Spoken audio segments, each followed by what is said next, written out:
Wizards Beyond Waverly Place, Season 2, Episode 3.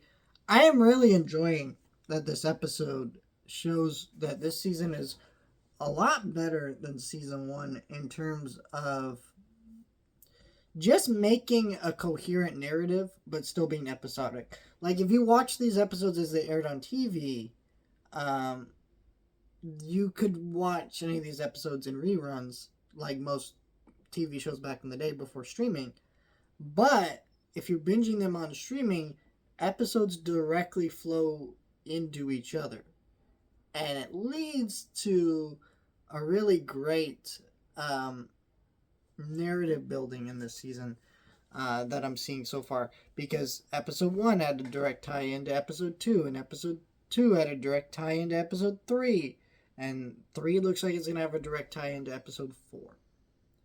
So, really great stuff. Because last week's episode ended with the Oracle painting something, and she's like, it's time to meet Billy. So she goes to meet Billy, and that's where we start our episode. And she basically has a prophecy that Billy's going to ruin the carnival. And, yeah. I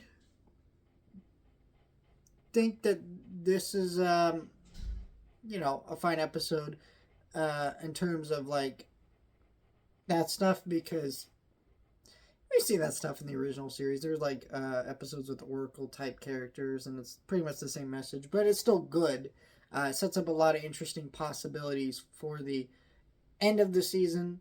There's a Billy realizes that she might end up going against Roman, and she's not really sure what that will look like. But yeah, by the end of the episode. But what really makes this episode succeed for me is Justin's subplot of him getting so obsessed that Mr. Larry Tate is returning, and him dealing with that, and his just David Emery's comedic timing as an actor is great, and he really shows that off in this episode when he's talking about tying one of his children to the roof of his goddamn car.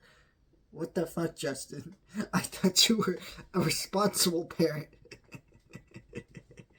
But yeah, though I will admit, him loving Mr. Larry Tate as much as he did is a little weird, because I remember Alex having that relationship with Mr. Larry Tate more than her. I mean, she had her run-ins with him, but they clearly, by the end of the series, grew to be a father-daughter type relationship in a way, or like mentor-student relationship, but almost like a parenting relationship as well. It was very powerful stuff. And so, I don't know, it was weird seeing Justin act like that for some of it, but I was also like, Justin is kind of the type of guy to look up to authority figures like that, and he did choose teaching, and maybe I can suspend enough disbelief to rationalize it in my head, but it is a little bit jarring at first, because you're like, all right. But it literally is just so they could have him show up and say hi, and then he disappears. But good episode. Let me know your thoughts, like, share, and subscribe.